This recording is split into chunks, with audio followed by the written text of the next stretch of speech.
በጥቂቱ ታምናሃልና በብዙ ሾምሃለሁ። ታላቁን የጌታችንን ጾም ከጀመርን 6ኛ ሳምንት ላይ ደርሰናል። ይህን ሳምንት ቅድስት ቤተክርስቲያን ገብርኄር የሚል ስያሜ ሰጥተዋለች። ገብርኄር በጎ አገልጋይ ማለት ሲሆን የስያሜውን መነሻ የምናገኘው በዕለቱ ሥርዓተ ቅዳሴ ከሚነበበው የወንጌል ክፍል ማቴዎስ 25 ከቁጥር 14 እስከ 30 ነው። በስመ አብ ወወልድ ወመንፈስ ቅዱስ አሐዱ አምላክ አሜን። ጌታችን መድኃኒታችን ኢየሱስ ክርስቶስ በምሳሌ መስሎ ካስተማራቸው ትምህርቶች መካከል አንዱ የሆነው ይህ የዛሬው ወንጌል አስተማሪ የሆኑ መሰረታዊ ጉዳዮችን በውስጡ ይዟል። በተለይ ምንም እንኳን የቤተ ክርስቲያን ኃላፊነት የእገሌና የእገሊት ተብሎ ባይወሰንም ቤተ ክርስቲያን ባላት የአገልግሎት መዋቅር መሰረት የኃላፊነትን ቦታ ይዘው ለሚያገለግሉ ሰዎች አትኩሮት ሊሰጥባቸው የሚገባቸውን ነጥቦች ይጠቁማል። ይህ ለማየት ያመቸን ዘንድ ከታሪኩ የመጀመሪያ ክፍል በመነሳት ዋና ዋና የሆኑ ሐሳቦችን በአትኩሮት መመርመር ጠቃሚ ነው። በምሳሌያዊ ታሪክ መጀመሪያ ላይ የምናገኘው አንድ መንገድ ሊጀምር ያሰበ ሰው ከመሄዱ በፊት አገልጋዮቹን ጠርቶ ለእያንዳንዳቸው እንደ ችሎታቸው መጠን ለአንዱ 5 ለአንዱ 2 እንዲሁም ለሌላኛው 1 መክሊት ነግደው ያተርፉበት ዘንድ እንደሰጣቸው ነው። ገና ከታሪኩ መጀመሪያ እንደምንረዳው የአገልጋዮቹ ጌታ ምንም እንኳን እርሱ ለመንገድ ቢዘጋጅም ሀብቱ ግን በተዘጋ ቤት ውስጥ ተቆልፎበት እንዲቀመጥ አልፈለገም። በዚህም አገልጋዮቹን ጠርቶ ገንዘቡን በአደራ ተቀብለው እንዲያተርፉበት ማዘዙን እንደ ማስረጃ ልናቀርብ እንችላለን። ሆኖም ግን ማትረፍ በመፈለጉ ብቻ ገንዘቡን ያለ አግባብ አልበተነም። ነገር ግን ለእርሱ ቀረቤታ የነበራቸውን አገልጋዮቹን ጠርቶ ያውም እንደየችሎታቸው መጠን ኃላፊነቱ ሳይከብዳቸው እንዲሰሩበት ገንዘቡን አከፋፈላቸው። ይህ ጌታ ቅንነትና ርኅራኄ የበዛለት እንደሆነ የሚያመላክተን ነገር አለ። ይኸውም ለአገልጋዮቹ ኃላፊነትን ቢሰጥም እንኳን ከእርሱ ጋር በነበረው ቀረቤታ ማን ምን መስራት ይችላል የሚለውን ከግምት ውስጥ በማስገባት ለእያንዳንዳቸው እንደ ኃላፊነት የመሸከም አቅማቸው 5 2 1 እያደረገ መስጠቱ ነው። ምናልባት ስስት ባልተላቀቀው ስሜት ለሚያስብ ሰው የዚህ ጌታ መክሊት አሰጣጥ አድሎ ያለበት ሊመስለው ይችላል። ታሪኩን እስከ መጨረሻው ብንከታተለው ግን የሚያሳየን የባለ መክሊቱን ባለቤት ቅንነት ነው። ቀጥለን እንደምናነበው ይህ ጌታ ለአገልጋዮቹ አተርፉበት ብሎ መክሊቱን ሰጥቷቸው በሄደበት ሀገር አልቀረም። ይልቁንም እያንዳንዱ በተሰጣቸው መክሊት ምን እንደሰሩበት ሊቆጣጠራቸው እንደመጣ እናነባለን። ስለዚህ አገልጋዮቹ በተሰጣቸው መክሊት ምን እንደሰሩ እንደሚጠይቃቸው እያወቀ ከአቅማቸው በላይ የሆነ መክሊትን በመስጠት ምን ሰርተው የተሰጣቸውን መክሊት ያህል ማትረፍ እንደሚችሉ በማሰብ እንዲጨነቁ አልፈለገም። በተቃራኒው የምናየው ያለ ምንም ጭንቀት ከአይምሯቸው በላይ ሳይሆን ባላቸው ኃይል ተጠቅመው መስራትንና ማትረፍ የሚችሉትን ያህል መክሊት እንደሰጣቸው ነው። ከብዙ ጊዜም በኋላ የእነዚህ አገልጋዮች ጌታ በሰጣቸው መክሊት ምን እንደሰሩበት ሊቆጣጠራቸው ሲመጣ 5 መክሊት ተቀብሎ የነበረው ሌላ 5 እንዲሁም 2 መክሊት ተቀብሎ የነበረው ሌላ 2 መክሊት አትርፎ ጌታቸው ፊት እንደቆሙ ያ ጌታም በእነዚህ አገልጋዮቹ ታማኝነት ተደስቶ ወደ ደስታው እንዳስገባቸው እናያለን። በተቃራኒው ደግሞ ያ 1 መክሊት ተቀብሎ የነበረው ምድርን ቆፍሮ ያተርፍባት ዘንድ የተሰጠችውን መክሊት እንደቀበረ ከዚህም አልፎ ምን አደረክባት ተብሎ ሲጠየቅ የአመጽ ንግግር እንደተናገረ በዚህ ከፊቱ ያዘነው ጌታም ያን ክፉ አገልጋይ እንዲቀጣ እንዳደረገው እናያለን። በመቀጠልም ከተጠቀሰው ታሪክ 3ቱን አካላት ማለት የመክሊቱን ሰጪ ጌታ፣ በጎ የተባሉ አገልጋዮችና ክፉና ሰነፍ የተባለውን አገልጋይ በተናጠል እንመልከታቸው። የመጀመሪያው የአገልጋዮቹ ጌታ። ይህ ሰው ለገንዘቡ ጠንቃቃ ከመሆኑ ባሻገር በአገልጋዮቹ ላይ ሙሉ ስልጣን እንዳለው እናያለን። በክፉ አገልጋይ ላይም ባለመታዘዝ ምክንያት የፈረደበትን ፍርድ ለቅሶና ጥርስ ማፋጨት ወዳለበት በውጭ ወዳለ ጨለማ እንዳወጡት ስንመለከት የሚያሳየን የአገልጋዮቹን ጌታ ታላቅ ስልጣን ነው። ምንም እንኳን ስልጣኑ ጽኑ ቢሆንም ይህ ጌታ ፍርዱ ግን በእውነት ላይ የተመረኮዘ መሆኑን ደግሞ በድካማቸው ታግዘው በተሰጣቸው መክሊት ላተረፉት በጎ አገልጋዮቹ የሰጣቸውን ፍጹም ደስታ መጥቀስ ይቻላል። በሁለተኛ ደረጃ በጎ አገልጋዮቹስ? በአገልጋዮቹ ጌታ በጎ አገልጋዮች የተባሉት 5 መክሊት የተቀበለውና 2 መክሊት የተቀበለው ናቸው። እዚህ ጋር ማስተዋል የሚገባው እነዚህ ሁለቱ አገልጋዮች በጎ አገልጋዮች ለመባል ያበቃቸው አስቀድመው ብዙ ወይንም የተሻለ ቁጥር ያለው መክሊት ለመቀበል መብቃታቸው አይደለም። ጉዳዩ የመክሊቱ ቁጥር ሳይሆን በተሰጣቸው መክሊት መጠን የሚገባቸውን ያህል ደክመው ማትረፍ መቻላቸው ነው።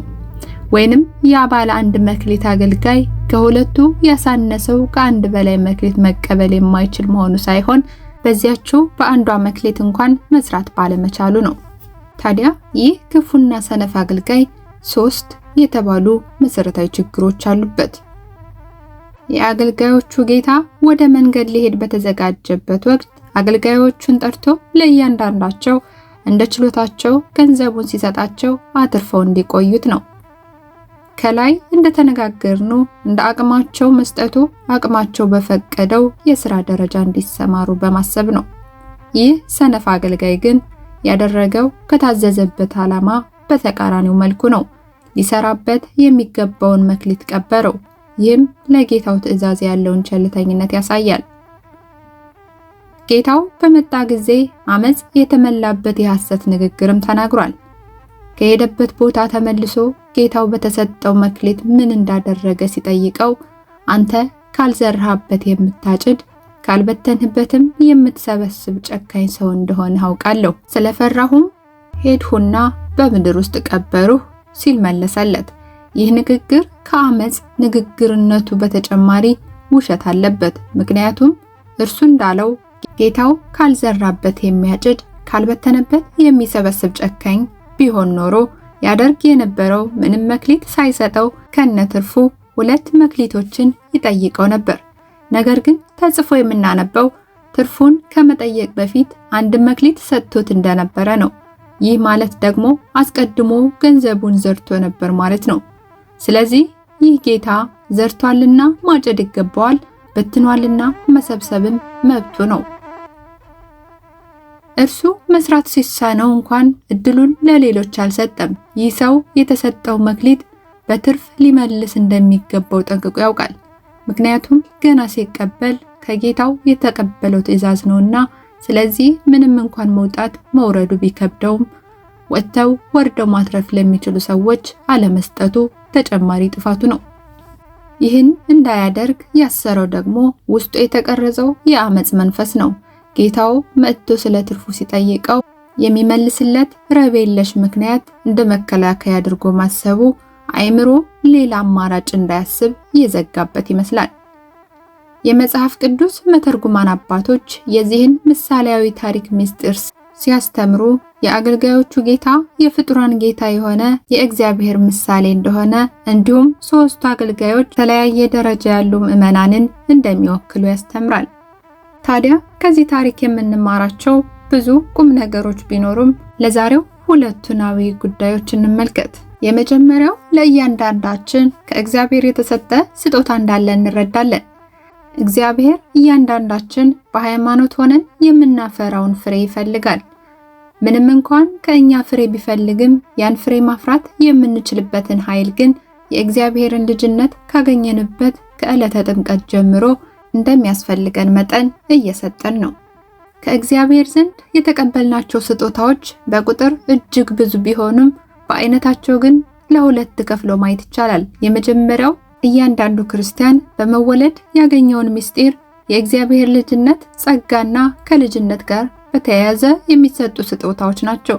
በዮሐንስ ወንጌል ምዕራፍ 3 ከቁጥር 3። ሁለተኛው አይነት ደግሞ እንደ እግዚአብሔር ፈቃድና እንደ ሰውየው አቅም ለተለያዩ መንፈሳዊ አገልግሎቶች ማስፈጸሚያ ይሆን ዘንድ በእግዚአብሔር የሚሰጡ ስጦታዎች ናቸው። ለምሳሌ ትንቢት መናገር፣ በተለያዩ ልሳናት መናገር፣ አጋንንትን ማስወጣት የመሳሰሉት ከዚህኛው አይነት ስጦታ የሚመደቡ ናቸው። አንደኛ ቆሮንቶስ 12 ከቁጥር 4። በመጀመሪያው ይሁን በሁለተኛው አይነት ስጦታ ተቀባዮች ዘንድ ግን ብዙ የሚያሳዝኑ ችግሮች አሉ። በዳግመኛ መወለድ ምስጢር በ40 እና 80 ቀን ጥምቀት ስላገኘነው የልጅነት ጸጋ ጊዜ ሰጥቶ የሚያስብ ክርስቲያን ማግኘት በዚህ ዘመን በጣም አዳጋች ነው። በዓመት ውስጥ ክርስቲያንነቱ ለጥምቀት በዓልና ለመስቀል ደመራ ካልሆነ ትዝ የማይለው ቁጥሩ ቀላል አይደለም። ከዚህ የከፋው ደግሞ ከቤተ ዘመድ አንድ ሰው ምናልባትም ራሱም ሊሆን ይችላል ነፍሱን ከስጋው ካልተለየች ወደ ቤተ ክርስቲያን ደጅ ብቅ አይልም። እግዚአብሔር ለኛ የልጅነትን ጸጋ በመስጠቱ ለኛ ያለውን ጥልቅ ፍቅሩን አሳይቶናል። ምክንያቱም ልጅነታችን ዋጋ ተከፍሎበታልና። እንዲሁ በቀላሉ አይደለም ልጆች የተባልነው። እኛ ልጅነትን እንድንቀበል አምላክ መከራን ተቀብሏል። የጥምቀታችን ውሃ የፈሰሰው በጦር ከተወጋው ከጌታ ጎን ነው። ዮሐንስ 19 ከቁጥር 24። ወንጌላዊው ቅዱስ ዮሐንስ ይህንን ሁሉ ሲያመለክት የእግዚአብሔር ልጆች ተብለን ልንጠራ አብ እንዴት ያለውን ፍቅር እንደሰጠን እዩ። እኛ ልጆቹ እንሆን ዘንድ እግዚአብሔር ካሳየን የአባትነት ፍቅር በተጨማሪ ልጆቹ ስለመሆናችን የገባልንም ተስፋ ከአእምሮ በላይ ነው። ሐዋርያው ቅዱስ ጳውሎስ ለገላትያ ምዕመናን በላከው መልእክቱ እንኪያስ እናንተ ልጆች ናችሁ እንጂ ባሮች አይደላችሁም፣ ልጆች ከሆናችሁ በኢየሱስ ክርስቶስ የእግዚአብሔር ወራሾች ናችሁ። ገላትያ ምዕራፍ 4 ከቁጥር 7 ስለሚጠብቀን ተስፋ ነግሮናል። ትልቁ ችግር ግን ተጠማቂው ሰው ይህን የልጅነት ክብር አለመረዳቱ ነው። የልጅነቴን ክብር ተረድቻለሁ እያለ የሚያወራውም ቢሆን የልጅነቱን መክሊት በልቦና ውስጥ ቀብሮ አንድም ፍሬ ሳያፈራ ስለ ማንነቱ ለማውራት ቃላት ሲመርጥ ጊዜውን ያባክናል። አብዛኛው ግን የክርስትና እምነት ደጋፊ ነው። የእግዚአብሔር ልጅነት ሊገለጥ የሚገባው እንደ ሀገር ልጅነታችን በምናሳየው የደጋፊነት የቲፎዞነት ስሜት አይደለም። ደጋፊነት በጊዜና በቦታ ለተወሰነ ያውም ኃላፊ ለሆነ ድርጊት ነው። ክርስትና ግን በማንኛውም ቦታና ጊዜ የሚኖርበት የህይወት መስመር እንጂ የሚደገፍ ጊዜያዊ ድርጊት አይደለም። ስለዚህ በጣም ልንጠነቀቅበት የሚገባን የመጀመሪያው መክሊታችን ልጅነታችን መሆኑን መረዳት ያስፈልጋል። በዚህም መክሊት እንድንሰራ የታዘዝናቸውን ምግባራት እንድናፈራ የሚጠበቅብንን ፍሬዎች ማፍራት አለብን። ያለበለዚያ መክሊቱን እንደቀበረው ሰው መሆናችን ነው። የሁለተኛው እያንዳንዱ ስጦታ የሚያስጠይቅ መሆኑን መረዳት አለብን። እግዚአብሔር ያለ ዓላማ ለሰዎች ኃላፊነትን የሚያስከትል ትልቅ ስጦታ አልሰጠም፣ አይሰጥምም። ማንም ከእግዚአብሔር የተቀበለ ሰው የተሰጠው ስጦታ ለሆነ ዓላማ ነውና ጥያቄ አለበት።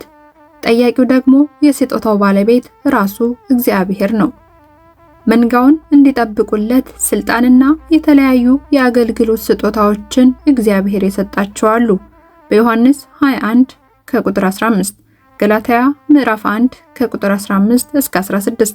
ሆኖም ግን የተሰጣቸው ኃላፊነት የሚያስጨንቃቸው ከልባቸው በእውነተኛ ትህትና የሚተጉ ያሉትን ያህል የሚያገለግሉበትን ስጦታ ከእግዚአብሔር መቀበላቸውን እንዲሁም የሚያስጠይቃቸው መሆኑን እስኪዘነጉ ድረስ መንገዳቸውንም የሳቱ አሉ። በእግዚአብሔርና በሰዎች መካከል እንደ ድልድይ ሆነው ያገለግሉበት ዘንድ በተሰጣቸው ስልጣን እግዚአብሔርን የሚያሳዝን ተግባር የሚፈጽሙ ሰዎች ለዚህ ጥሩ ምሳሌዎች ናቸው። እንዲሁም ደግሞ ተሰባኪውን ወደ እግዚአብሔር ከመምራት ይልቅ የነሱ ደጋፊ ስለ ክብራቸው ተሟጋች እንዲሆን በሕዝቡ መካከል ጎራ እንዲፈጥርና የጳውሎስ ነኝ የአጵሎስ ነኝ እንዲል የሚያደርጉ ሰባኪዎችም ሌሎች ተጠቃሾች ናቸው። ማንም ይሁን ማን ግን ስለተሰጠው መክሊት ባለቤቱ ከፊቱ አቁሞ እንደሚጠይቀው መዘንጋት የለበትም። ወስብሐት ለእግዚአብሔር ወለወላዲቱ ድንግል ወለመስቀሉ ክቡር አሜን። በጥቂቱ ታምናሃልና በብዙ ሾመሃለሁ። ታላቁን የጌታችንን ጾም ከጀመርን 6ኛ ሳምንት ላይ ደርሰናል። ይህን ሳምንት ቅድስት ቤተክርስቲያን ገብርኄር የሚል ስያሜ ሰጥተዋለች። ገብርኄር በጎ አገልጋይ ማለት ሲሆን የስያሜውን መነሻ የምናገኘው በዕለቱ ሥርዓተ ቅዳሴ ከሚነበበው የወንጌል ክፍል ማቴዎስ 25 ከቁጥር 14 እስከ 30 ነው። በስመ አብ ወወልድ ወመንፈስ ቅዱስ አሐዱ አምላክ አሜን። ጌታችን መድኃኒታችን ኢየሱስ ክርስቶስ በምሳሌ መስሎ ካስተማራቸው ትምህርቶች መካከል አንዱ የሆነው ይህ የዛሬው ወንጌል አስተማሪ የሆኑ መሰረታዊ ጉዳዮችን በውስጡ ይዟል። በተለይ ምንም እንኳን የቤተክርስቲያን ኃላፊነት የእገሌና የእገሊት ተብሎ ባይወሰንም ቤተክርስቲያን ባላት የአገልግሎት መዋቅር መሰረት የኃላፊነትን ቦታ ይዘው ለሚያገለግሉ ሰዎች አትኩሮት ሊሰጥባቸው የሚገባቸው ነጥቦች ይጠቁማል። ይህን ለማየት ያመቸን ዘንድ ከታሪኩ የመጀመሪያ ክፍል በመነሳት ዋና ዋና የሆኑ ሐሳቦችን በአትኩሮት መመርመር ጠቃሚ ነው። በምሳሌያዊ ታሪክ መጀመሪያ ላይ የምናገኘው አንድ መንገድ ሊጀምር ያሰበ ሰው ከመሄዱ በፊት አገልጋዮቹን ጠርቶ ለእያንዳንዳቸው እንደ ችሎታቸው መጠን ለአንዱ 5 ለአንዱ 2 እንዲሁም ለሌላኛው 1 መክሊት ነግደው ያተርፉበት ዘንድ እንደሰጣቸው ነው። ገና ከታሪኩ መጀመሪያ እንደምንረዳው የአገልጋዮቹ ጌታ ምንም እንኳን እርሱ ለመንገድ ቢዘጋጅም ሀብቱ ግን በተዘጋ ቤት ውስጥ ተቆልፎበት እንዲቀመጥ አልፈለገም። በዚህም አገልጋዮቹን ጠርቶ ገንዘቡን በአደራ ተቀብለው እንዲያተርፉበት ማዘዙን እንደ ማስረጃ ልናቀርብ እንችላለን። ሆኖም ግን ማትረፍ በመፈለጉ ብቻ ገንዘቡን ያለ አግባብ አልበተነም። ነገር ግን ለእርሱ ቀረቤታ የነበራቸውን አገልጋዮቹን ጠርቶ ያውም እንደየችሎታቸው መጠን ኃላፊነቱ ሳይከብዳቸው እንዲሰሩበት ገንዘቡን አከፋፈላቸው። ይህ ጌታ ቅንነትና ርኅራኄ የበዛለት እንደሆነ የሚያመላክተን ነገር አለ። ይኸውም ለአገልጋዮቹ ኃላፊነትን ቢሰጥም እንኳን ከእርሱ ጋር በነበረው ቀረቤታ ማን ምን መስራት ይችላል የሚለውን ከግምት ውስጥ በማስገባት ለእያንዳንዳቸው እንደ ኃላፊነት የመሸከም አቅማቸው 5 2 1 እያደረገ መስጠቱ ነው። ምናልባት ስስት ባልተላቀቀው ስሜት ለሚያስብ ሰው የዚህ ጌታ መክሊት አሰጣጥ አድሎ ያለበት ሊመስለው ይችላል። ታሪኩን እስከ መጨረሻው ብንከታተለው ግን የሚያሳየን የባለ መክሊቱን ባለቤት ቅንነት ነው። ቀጥለን እንደምናነበው ይህ ጌታ ለአገልጋዮቹ አተርፉበት ብሎ መክሊቱን ሰጥቷቸው በሄደበት ሀገር አልቀረም። ይልቁንም እያንዳንዱ በተሰጣቸው መክሊት ምን እንደሰሩበት ሊቆጣጠራቸው እንደመጣ እናነባለን። ስለዚህ አገልጋዮቹ በተሰጣቸው መክሊት ምን እንደሰሩ እንደሚጠይቃቸው እያወቀ ከአቅማቸው በላይ የሆነ መክሊትን በመስጠት ምን ሰርተው የተሰጣቸውን መክሊት ያህል ማትረፍ እንደሚችሉ በማሰብ እንዲጨነቁ አልፈለገም። በተቃራኒው የምናየው ያለ ምንም ጭንቀት ከአይምሯቸው በላይ ሳይሆን ባላቸው ኃይል ተጠቅመው መስራትንና ማትረፍ የሚችሉትን ያህል መክሊት እንደሰጣቸው ነው። ከብዙ ጊዜም በኋላ የእነዚህ አገልጋዮች ጌታ በሰጣቸው መክሊት ምን እንደሰሩበት ሊቆጣጠራቸው ሲመጣ 5 መክሊት ተቀብሎ የነበረው ሌላ 5 እንዲሁም 2 መክሊት ተቀብሎ የነበረው ሌላ 2 መክሊት አትርፎ ጌታቸው ፊት እንደቆሙ ያ ጌታም በእነዚህ አገልጋዮቹ ታማኝነት ተደስቶ ወደ ደስታው እንዳስገባቸው እናያለን። በተቃራኒው ደግሞ ያ 1 መክሊት ተቀብሎ የነበረው ምድርን ቆፍሮ ያተርፍባት ዘንድ የተሰጠችውን መክሊት እንደቀበረ ከዚህም አልፎ ምን አደረክባት ተብሎ ሲጠየቅ የአመጽ ንግግር እንደተናገረ በዚህ ከፊቱ ያዘነው ጌታም ያን ክፉ አገልጋይ እንዲቀጣ እንዳደረገው እናያለን።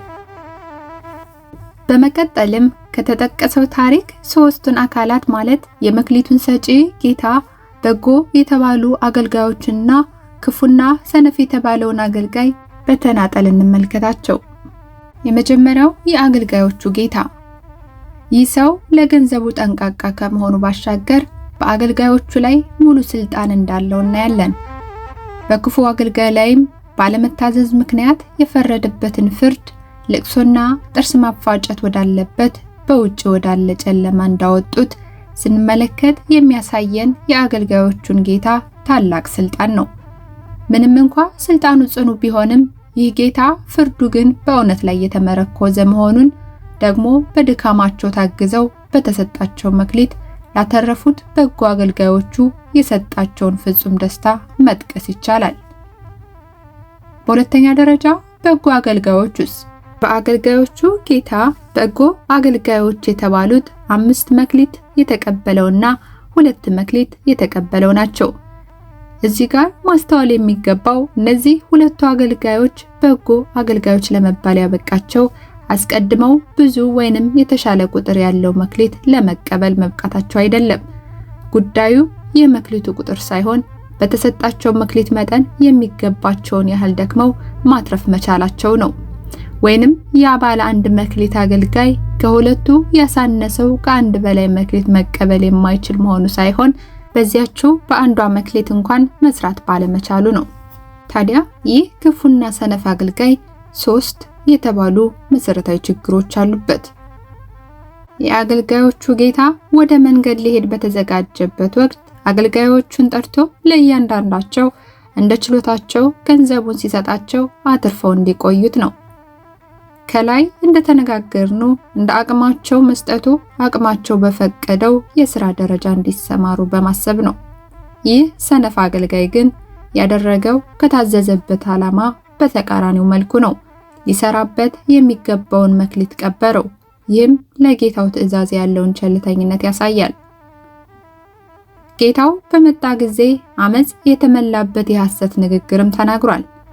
ከሄደበት ቦታ ተመልሶ ጌታው በተሰጠው መክሊት ምን እንዳደረገ ሲጠይቀው አንተ ካልዘራህበት የምታጭድ ካልበተንህበትም የምትሰበስብ ጨካኝ ሰው እንደሆነ አውቃለሁ፣ ስለፈራሁም ሄድሁና በምድር ውስጥ ቀበሩህ ሲል መለሰለት። ይህ ንግግር ከአመጽ ንግግርነቱ በተጨማሪ ውሸት አለበት። ምክንያቱም እርሱ እንዳለው ጌታው ካልዘራበት የሚያጭድ ካልበተነበት የሚሰበስብ ጨካኝ ቢሆን ኖሮ ያደርግ የነበረው ምንም መክሊት ሳይሰጠው ከነትርፉ 2 መክሊቶችን ይጠይቀው ነበር። ነገር ግን ተጽፎ የምናነበው ትርፉን ከመጠየቅ በፊት 1 መክሊት ሰጥቶት እንደነበረ ነው። ይህ ማለት ደግሞ አስቀድሞ ገንዘቡን ዘርቶ ነበር ማለት ነው። ስለዚህ ይህ ጌታ ዘርቷልና ማጨድ ይገባዋል፣ በትኗልና መሰብሰብም መብቱ ነው። እርሱ መስራት ሲሳነው እንኳን እድሉን ለሌሎች አልሰጠም። ይህ ሰው የተሰጠው መክሊት በትርፍ ሊመልስ እንደሚገባው ጠንቅቆ ያውቃል። ምክንያቱም ገና ሲቀበል ከጌታው የተቀበለው ትእዛዝ ነውና። ስለዚህ ምንም እንኳን መውጣት መውረዱ ቢከብደውም ወጥተው ወርደው ማትረፍ ለሚችሉ ሰዎች አለመስጠቱ ተጨማሪ ጥፋቱ ነው። ይህን እንዳያደርግ ያሰረው ደግሞ ውስጡ የተቀረጸው የአመጽ መንፈስ ነው። ጌታው መጥቶ ስለ ትርፉ ሲጠይቀው የሚመልስለት ረብ የለሽ ምክንያት እንደ መከላከያ አድርጎ ማሰቡ አይምሮ ሌላ አማራጭ እንዳያስብ እየዘጋበት ይመስላል። የመጽሐፍ ቅዱስ መተርጉማን አባቶች የዚህን ምሳሌያዊ ታሪክ ምስጢር ሲያስተምሩ የአገልጋዮቹ ጌታ የፍጡራን ጌታ የሆነ የእግዚአብሔር ምሳሌ እንደሆነ እንዲሁም 3ቱ አገልጋዮች የተለያየ ደረጃ ያሉ ምዕመናንን እንደሚወክሉ ያስተምራል። ታዲያ ከዚህ ታሪክ የምንማራቸው ብዙ ቁም ነገሮች ቢኖሩም ለዛሬው 2 አብይ ጉዳዮች እንመልከት። የመጀመሪያው ለእያንዳንዳችን ከእግዚአብሔር የተሰጠ ስጦታ እንዳለ እንረዳለን። እግዚአብሔር እያንዳንዳችን በሃይማኖት ሆነን የምናፈራውን ፍሬ ይፈልጋል። ምንም እንኳን ከኛ ፍሬ ቢፈልግም ያን ፍሬ ማፍራት የምንችልበትን ኃይል ግን የእግዚአብሔርን ልጅነት ካገኘንበት ከዕለተ ጥምቀት ጀምሮ እንደሚያስፈልገን መጠን እየሰጠን ነው። ከእግዚአብሔር ዘንድ የተቀበልናቸው ስጦታዎች በቁጥር እጅግ ብዙ ቢሆኑም በአይነታቸው ግን ለሁለት ተከፍሎ ማየት ይቻላል። የመጀመሪያው እያንዳንዱ ክርስቲያን በመወለድ ያገኘውን ምስጢር የእግዚአብሔር ልጅነት ጸጋና ከልጅነት ጋር በተያያዘ የሚሰጡ ስጦታዎች ናቸው። በዮሐንስ ወንጌል ምዕራፍ 3 ከቁጥር 3። ሁለተኛው አይነት ደግሞ እንደ እግዚአብሔር ፈቃድና እንደ ሰውየው አቅም ለተለያዩ መንፈሳዊ አገልግሎቶች ማስፈጸሚያ ይሆን ዘንድ በእግዚአብሔር የሚሰጡ ስጦታዎች ናቸው። ለምሳሌ ትንቢት መናገር፣ በተለያዩ ልሳናት መናገር፣ አጋንንትን ማስወጣት የመሳሰሉት ከዚህኛው አይነት ስጦታ የሚመደቡ ናቸው። አንደኛ ቆሮንቶስ 12 ከቁጥር 4። በመጀመሪያው ይሁን በሁለተኛው አይነት ስጦታ ተቀባዮች ዘንድ ግን ብዙ የሚያሳዝኑ ችግሮች አሉ። በዳግመኛ መወለድ ምስጢር በ40 እና 80 ቀን ጥምቀት ስላገኘነው የልጅነት ጸጋ ጊዜ ሰጥቶ የሚያስብ ክርስቲያን ማግኘት በዚህ ዘመን በጣም አዳጋች ነው።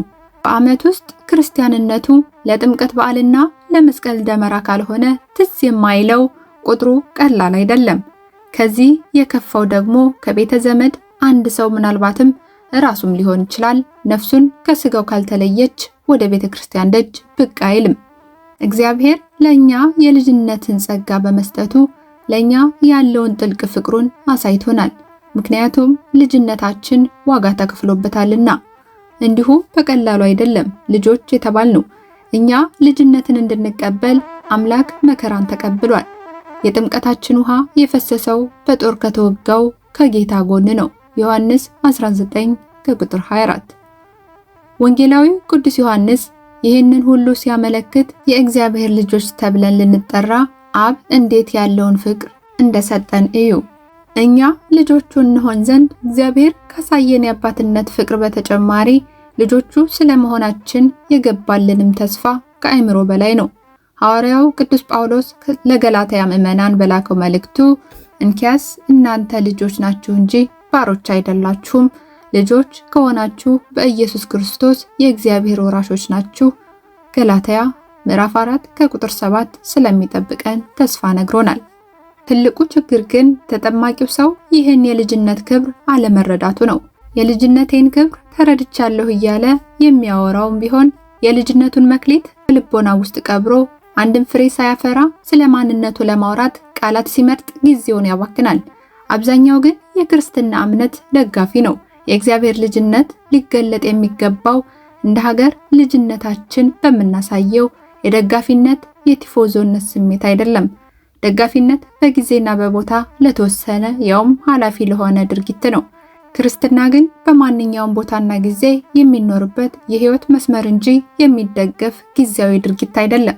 ስለዚህ በጣም ልንጠነቀቅበት የሚገባን የመጀመሪያው መክሊታችን ልጅነታችን መሆኑን መረዳት ያስፈልጋል። በዚህም መክሊት እንድንሰራ የታዘዝናቸውን ምግባራት እንድናፈራ የሚጠበቅብንን ፍሬዎች ማፍራት አለብን። ያለበለዚያ መክሊቱን እንደቀበረው ሰው መሆናችን ነው። የሁለተኛው እያንዳንዱ ስጦታ የሚያስጠይቅ መሆኑን መረዳት አለብን። እግዚአብሔር ያለ ዓላማ ለሰዎች ኃላፊነትን የሚያስከትል ትልቅ ስጦታ አልሰጠም፣ አይሰጥምም። ማንም ከእግዚአብሔር የተቀበለ ሰው የተሰጠው ስጦታ ለሆነ ዓላማ ነውና ጥያቄ አለበት። ጠያቂው ደግሞ የስጦታው ባለቤት ራሱ እግዚአብሔር ነው። መንጋውን እንዲጠብቁለት ስልጣንና የተለያዩ የአገልግሎት ስጦታዎችን እግዚአብሔር የሰጣቸው አሉ። በዮሐንስ 21 ከቁጥር 15፣ ገላትያ ምዕራፍ 1 ከቁጥር 15 እስከ 16። ሆኖም ግን የተሰጣቸው ኃላፊነት የሚያስጨንቃቸው ከልባቸው በእውነተኛ ትህትና የሚተጉ ያሉትን ያህል የሚያገለግሉበትን ስጦታ ከእግዚአብሔር መቀበላቸውን እንዲሁም የሚያስጠይቃቸው መሆኑን እስኪዘነጉ ድረስ መንገዳቸውንም የሳቱ አሉ። በእግዚአብሔርና በሰዎች መካከል እንደ ድልድይ ሆነው ያገለግሉበት ዘንድ በተሰጣቸው ስልጣን እግዚአብሔርን የሚያሳዝን ተግባር የሚፈጽሙ ሰዎች ለዚህ ጥሩ ምሳሌዎች ናቸው። እንዲሁም ደግሞ ተሰባኪውን ወደ እግዚአብሔር ከመምራት ይልቅ የነሱ ደጋፊ ስለ ክብራቸው ተሟጋች እንዲሆን በሕዝቡ መካከል ጎራ እንዲፈጥርና የጳውሎስ ነኝ የአጵሎስ ነኝ እንዲል የሚያደርጉ ሰባኪዎችም ሌሎች ተጠቃሾች ናቸው። ማንም ይሁን ማን ግን ስለተሰጠው መክሊት ባለቤቱ ከፊቱ አቁሞ እንደሚጠይቀው መዘንጋት የለበትም። ወስብሐት ለእግዚአብሔር ወለወላዲቱ ድንግል ወለመስቀሉ ክቡር አሜን።